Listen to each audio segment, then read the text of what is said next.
بتاؤ اب مجھے خاموش کیوں ہو؟ میں زندگی بھر تمہاری طرف ہاتھ نہ بڑھاتی اگر تم اس مرحلے سے نہ گزر رہی ہوتی۔ جاؤ انسیہ بی بی، اپنیاں خوشیاں مناؤ۔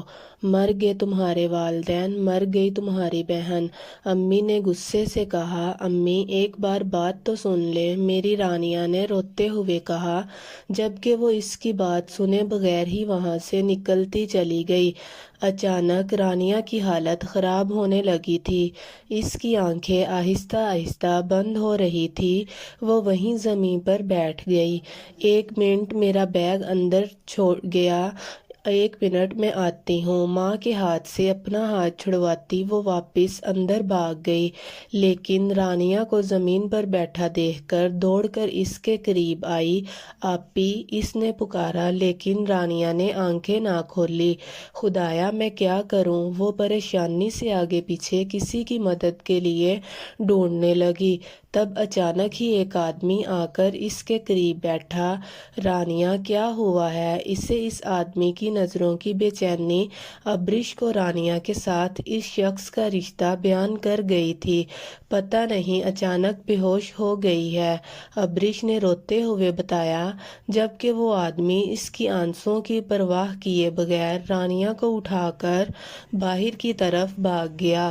وہ اس کے سامنے اس کی بہن کو اٹھا کر لے گیا، لیکن اس کے انداز میں اپنی بہن کے لیے محبت دیکھ کر وہ پہچان چکی تھی وہ ضرور اس کا سائبان تھا۔ جیسا بھی تھا، محسن سے تو اچھا ہی تھا۔ اس کی آنکھوں میں اس کے لیے پرواہ تھی، اس کے انداز میں اس کے لیے محبت تھی۔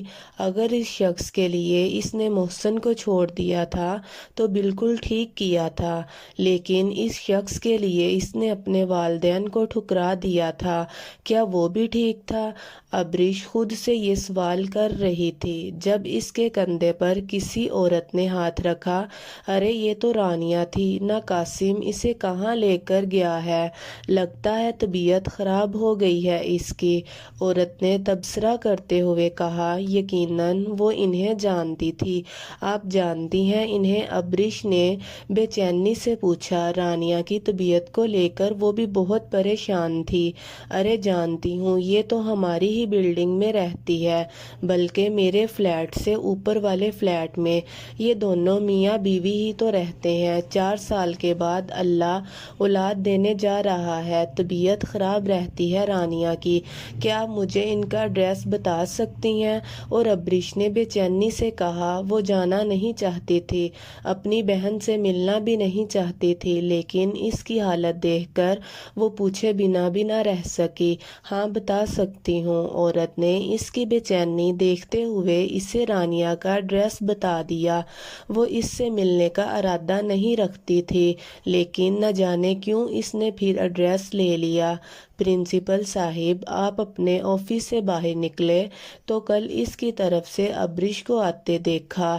ابریش نے انہیں اپنی طرف آتے دیکھ کر فوراً سلام کیا۔ وعلیکم السلام بیٹا، آپ کی دوست نہیں آ رہی بہت دنوں سے؟ آپ کو پتہ ہے نا آپ لوگوں کے ایگزام ہونے والے ہیں، اس طرح سے سٹڈیز ضائع کرنا بہت خراب بات ہے۔ بیٹا، پرنسپل سر تابش کی نظروں میں دھنک کے لیے جذبات دیکھ چکے تھے۔ وہ لڑکا بھی انہیں بہت شریف لگا تھا، اور وہ یہ بھی سمجھ چکے تھے کہ تابش نے دھنک کے بارے میں کیوں پوچھا ہے۔ دراصل سر، اس کے ماموں کا ایکسیڈنٹ ہو گیا ہے، دکان میں آگ لگنے کی وجہ سے، ابریش نے بتایا۔ یہ تو بہت برا ہوا، اللہ رحم کرے۔ جائیں آپ اپنی کلاس میں، آپ کی کلاس شروع ہو چکی ہے، سر نے افسوس سے کہتے ہوئے اسے کلاس کی طرف بھیجا۔ تابش 3-4 دن سے مسلسل آ رہا تھا۔ سر کو یقین تھا کہ وہ یہاں صرف دھنک کے لیے ہی آتا ہے، اتنے عام سے کالج کی وہ اتنی زیادہ مدد کر رہا تھا، وہ اپنے آفس میں یہاں کی لڑکیوں کو موقع دے رہا تھا۔ یہ کوئی چھوٹی سی بات نہ تھی، وہ کافی شریف اور سلجھا ہوا لڑکا لگتا تھا، اسی لیے انہوں نے دھنک کے بارے میں اسے انفارم کرنے کا سوچا۔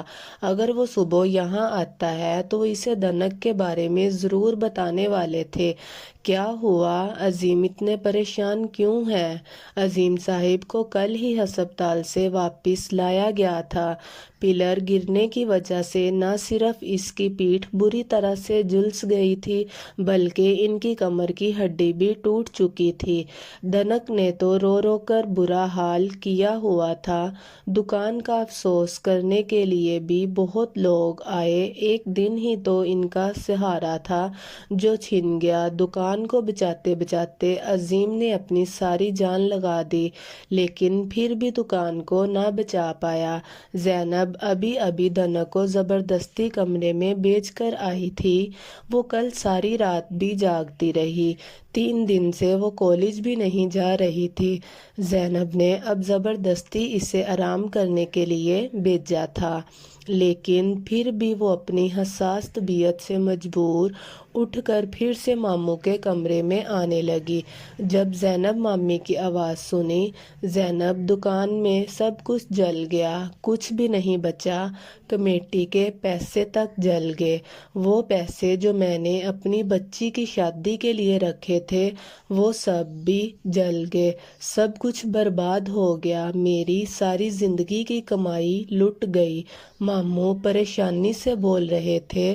دھنک کو اس وقت اندر جانا ٹھیک نہ لگا۔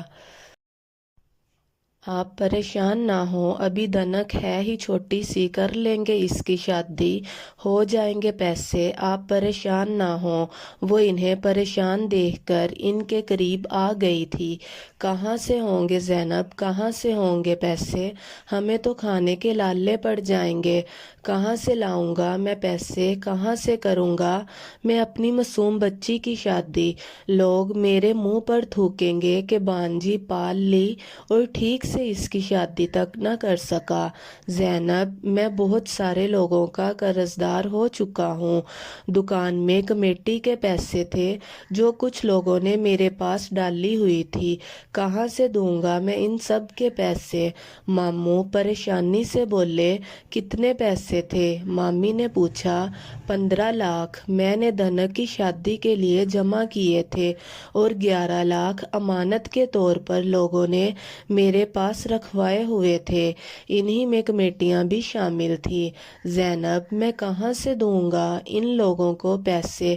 کیا ہو گیا ہے عظیم، آپ پریشان نہ ہوں۔ جن جن لوگوں نے آپ کے پیسے امانت کے طور پر رقم رکھوائی تھی وہ جانتے ہوں گے کہ آپ کے ساتھ حادثہ ہوا ہے، ہمارا سب کچھ تباہ ہو گیا ہے۔ ہر انسان آنکھیں اور عقل رکھتا ہے، زینب نے سمجھاتے ہوئے کہا۔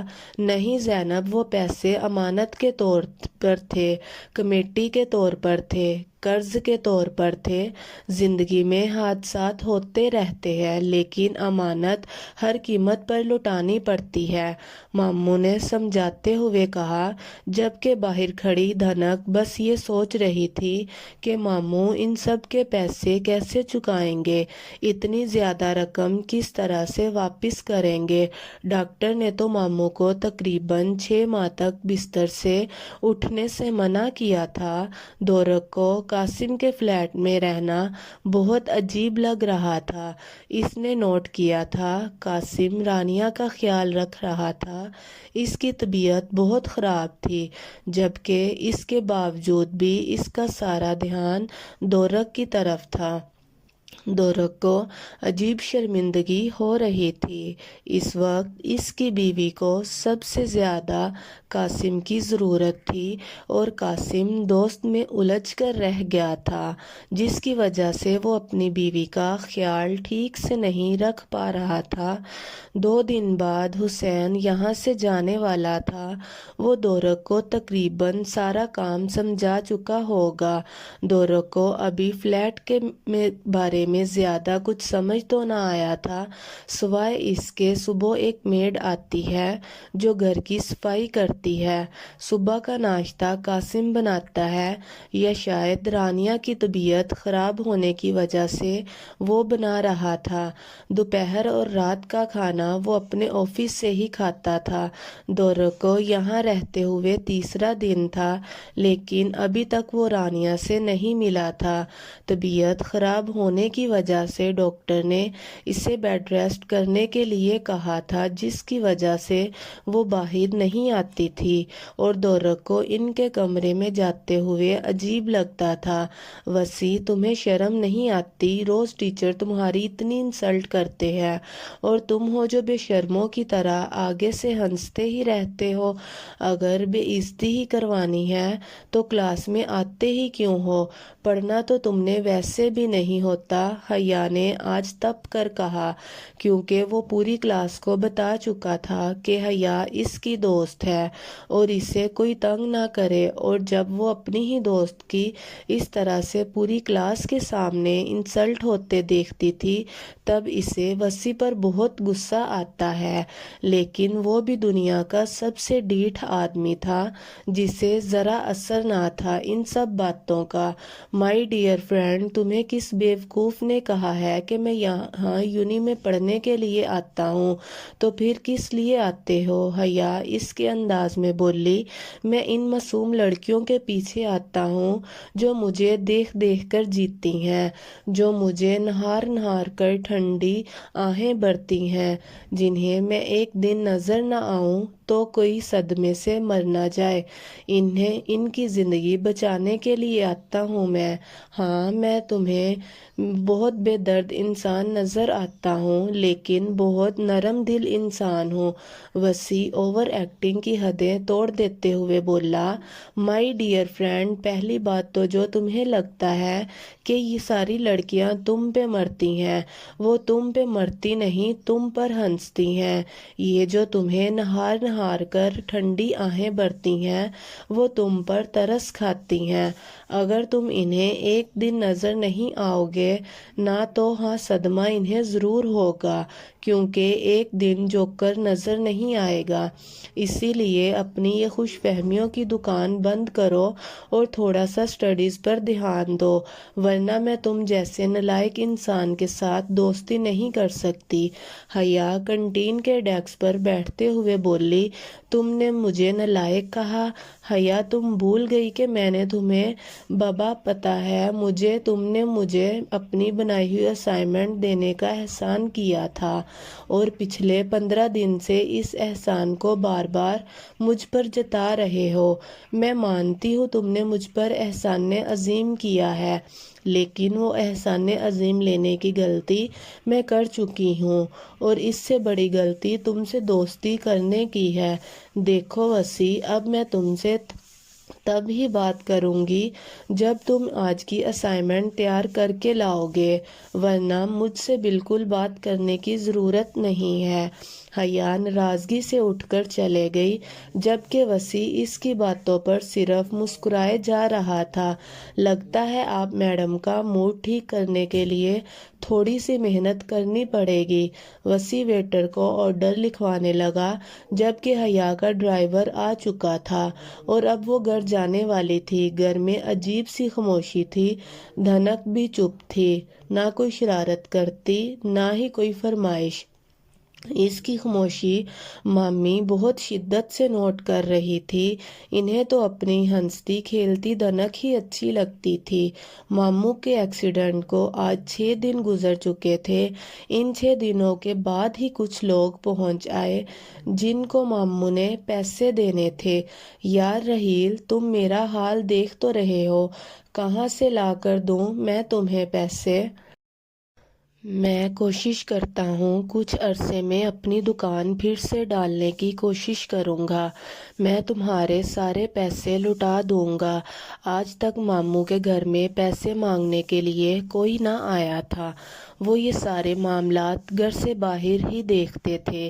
کہاں سے دو گے عظیم، چلنے کے تم قابل نہیں رہے، ایک وہ دکان ہی تو تھی تمہارے پاس۔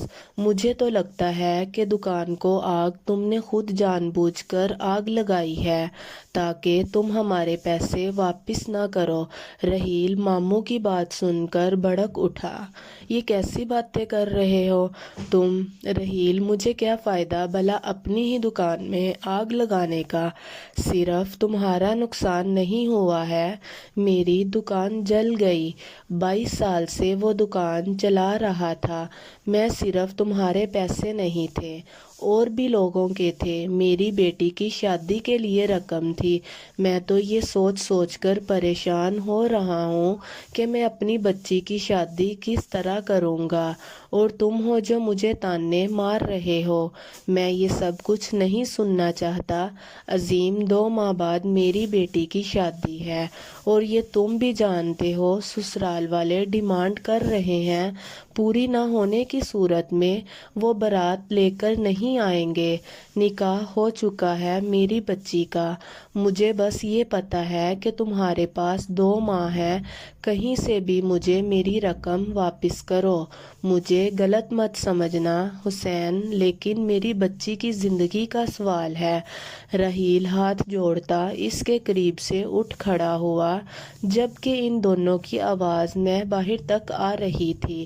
دھنک بالکل خاموش تھی، جبکہ مامی کا یہی ماننا تھا کہ دھنک ان معاملات سے دور ہے، اسے ان چیزوں کی سمجھ ہی نہیں۔ لیکن شاید وہ یہ بھول چکی تھی کہ وہ گھر کے لاڈ پیار کی وجہ سے بچگانہ حرکتیں کرتی ہے، لیکن صحیح اور غلط کی پہچان وہ خود بھی رکھتی ہے۔ آج اتوار تھا، جس کی وجہ سے دورک آفس نہیں تھا۔ 2 بار اس کا دل چاہا کہ کہیں چلا جائے، لیکن کہاں؟ پاکستان میں تو کسی کو جانتا ہی نہیں تھا۔ آفس اس کا بند تھا، اور حسین تو آج ریحان سے ملنے کراچی گیا ہوا تھا۔ کہاں جا رہے ہو قاسم؟ قاسم کہیں جاتے دیکھ کر وہ پوچھنے بنا نہ رہ سکا۔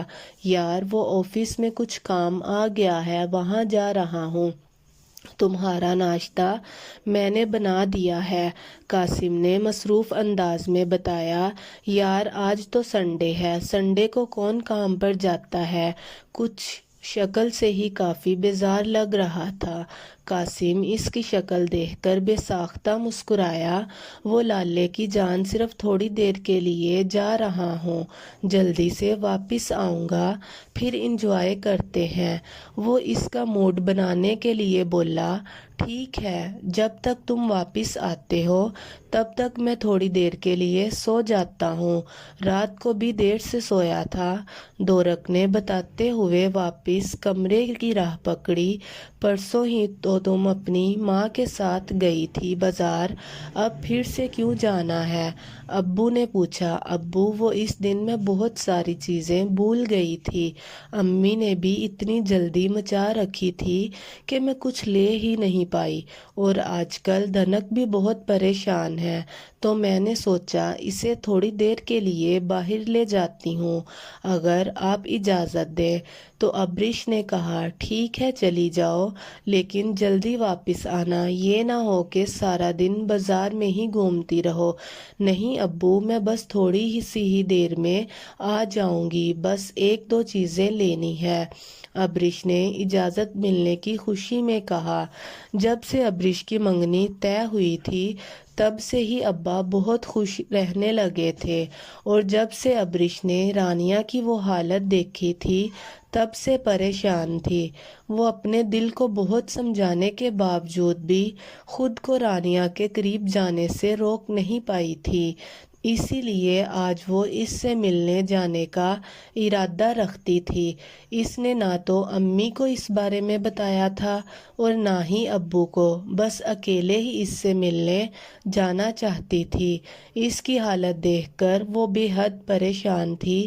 دھنک بھی آج کل گھر سے باہر نہیں نکلتی تھی، اس کا ارادہ اس کا موڈ ہی ٹھیک کرنے کا تھا۔ ابو کی اجازت ملنے کے بعد وہ جلدی سے اپنی چادر لینے گئی۔ اس کا ارادہ سیدھا دھنک کے گھر جانے کا تھا۔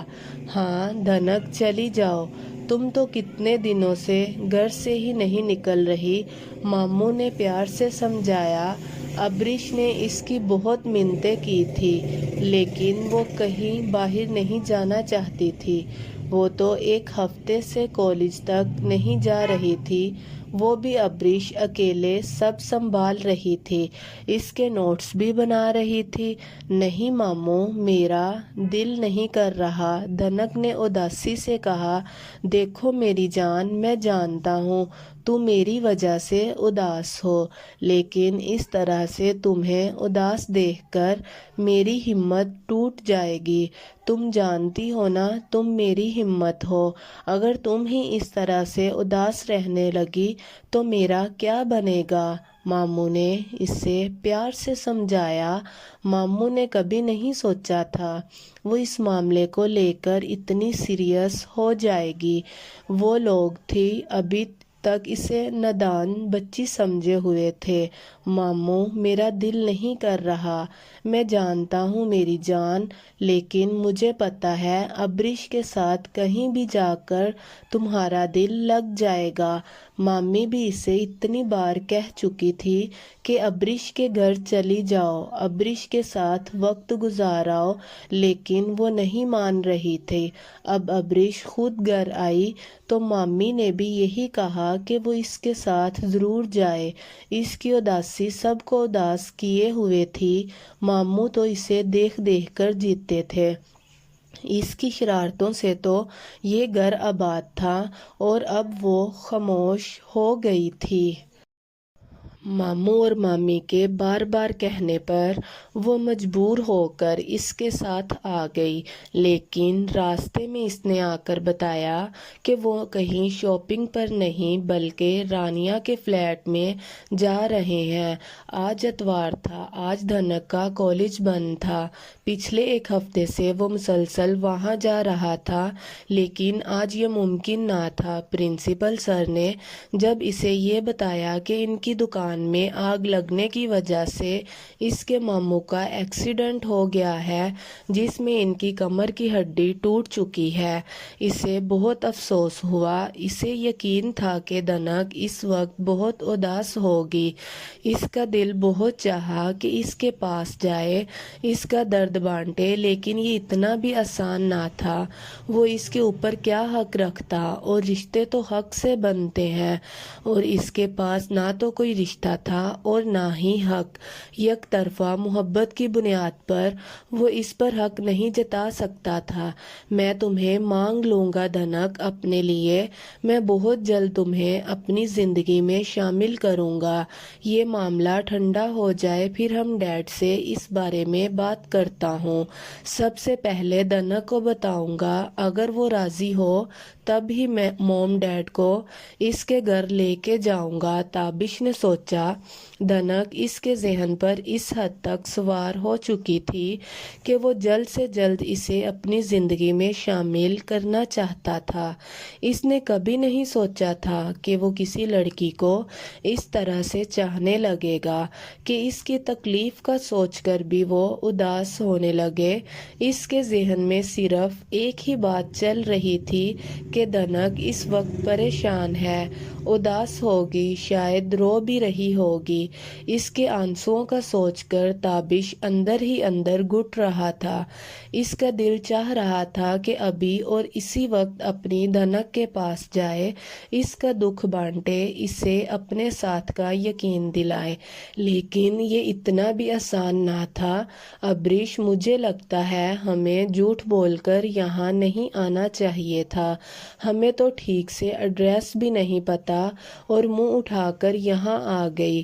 ارے یار، پتا تو ہے اس بلڈنگ کے فلیٹ نمبر 7 میں رہتی ہے وہ خود بھی کافی کنفیوز ہو رہی تھی، لیکن پھر بھی اسے حوصلہ دیتے ہوئے بولی، اگر تو مجھے پہلے بتا دیتی تو میں کبھی تیرے ساتھ اس طرح سے نہیں آتی، مجھے تیرے ساتھ آنا ہی نہیں چاہیے تھا۔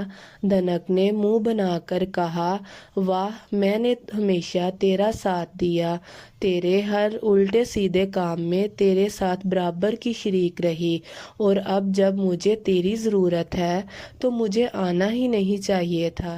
تیرے گھر کا کھانا روز میں کھاتی ہوں تاکہ تو ٹھیلے والے انکل کی چاٹ کھا سکے، تیرے ماموں مامی سے جھوٹ بول کر تجھے اپنے گھر کی جگہ ثانیہ کے جھولے پر لے کے جاتی ہوں،